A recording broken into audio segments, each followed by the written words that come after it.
Hi ಎಲ್ಲರಿಗೂ, ಹೇಗಿದ್ದೀರಿ ಎಲ್ಲರೂ? ಮತ್ತೆಂತ ಗೊತ್ತುಂಟ, ಇವತ್ತು ನಮ್ಮ ಮನೆಯಲ್ಲಿ ಹಲಸಿನ ಹಣ್ಣಿನ ಗಟ್ಟಿ ಮಾಡ್ತಾ ಇದ್ದೇವೆ. ಅಂದ್ರೆ ಪೆಲಕಾಯಿ ಗಟ್ಟಿ ಅಂತ ಸಹ ಹೇಳ್ತೇವೆ. ಹಲಸಿನಕಾಯಿ ಸೀಸನ್ ಟೈಮಲ್ಲಿ ಎಲ್ಲರೂ ಕೂಡ ಅಂದ್ರೆ ಬೇರೆ ಬೇರೆ ರೀತಿಯ ತಿಂಡಿ ಪದಾರ್ಥ ಎಲ್ಲ ಮಾಡ್ತೇವೆ ಇದರಲ್ಲಿ. ನಮ್ಮ ಮನೆಯಲ್ಲಿ ಇವತ್ತು ಅರ್ಧ ಕೆಜಿ ರೈಸ್ ಅಲ್ಲಿ ಗಟ್ಟಿ ಮಾಡ್ತಾ ಇರೋದು. ಹಾಗೆ 1 ಗಂಟೆ ಮೊದಲೇ ನೆನೆಸಿಟ್ಟಿದೆ ರೈಸ್. ಈಗ ಒಂದು ಮಿಕ್ಸಿ ಜಾರ್ ತಗೊಂಡಿದ್ದೇನೆ. ಅದಕ್ಕೆ ಫಸ್ಟಿಗೆ ಹಲಸಿನ ಹಣ್ಣು ಸ್ವಲ್ಪ ಗ್ರೈಂಡ್ ಮಾಡಿ ಮತ್ತೆ ರೈಸ್ ಹಾಕುದು. ಹಲಸಿನ ಹಣ್ಣು ಉಂಟಲ್ಲ, ತುಂಬಾ ಸ್ವೀಟ್ ಉಂಟು. ಆದ್ರೆ ಸಹ ರುಚಿಗೆ ಅಂತೇಳಿ ಸ್ವಲ್ಪ ಬೆಲ್ಲ ಹಾಕುದು. ಮತ್ತೆ ರುಚಿಗೆ ಬೇಕಾದಷ್ಟು ಉಪ್ಪು ಕೂಡ ಹಾಕ್ತಾ ಇದ್ದೇನೆ. ಒಂದು 3 ಟೈಮ್ಸ್ ಮಿಕ್ಸಿ ಜಾರಿಗೆ ಹಾಕಿದ್ದೇವೆ ಗ್ರೈಂಡ್ ಮಾಡ್ಲಿಕ್ಕೆ. ಇಷ್ಟು ಗ್ರೈಂಡ್ ಆದ್ರೆ ಸಾಕು.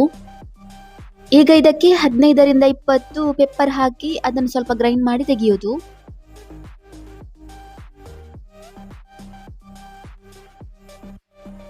ಗಟ್ಟಿ ಮಾಡುವಾಗ ತೆಂಗಿನಕಾಯಿ ಕೂಡ ಹಾಕ್ತಾರೆ.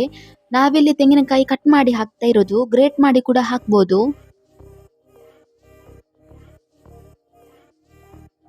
ಕಟ್ ಮಾಡಿ ಆಯ್ತು. ಈಗ ಇದನ್ನ ಇದಕ್ಕೆ ಹಾಕಿ ಚಂದ ಮಾಡಿ ಮಿಕ್ಸ್ ಮಾಡಬೇಕು.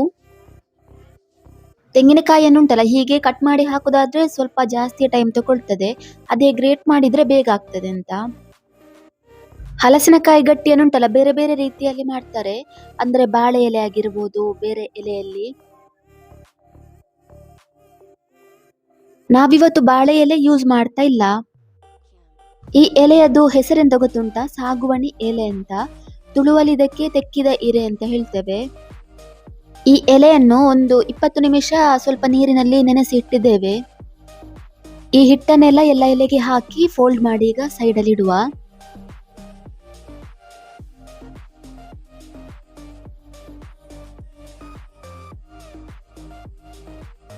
ಈಗ ಒಂದು ಸ್ಟೀಮರ್ ತಕೊಂಡಿದ್ದೇನೆ. ಅಂದ್ರೆ ಇಡ್ಲಿ ಎಲ್ಲ ಮಾಡ್ತೇವಲ್ಲ, ಅದು ಪಾತ್ರೆ.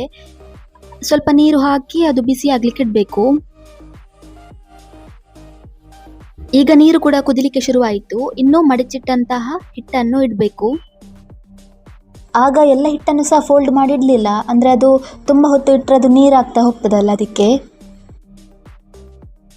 ಇದೀಗ ಬೇಯಲಿಕ್ಕೆ ಇಡ್ತಾ ಇರೋದು ಸೆಕೆಂಡ್ ಟೈಮ್ ಇದ್ದು.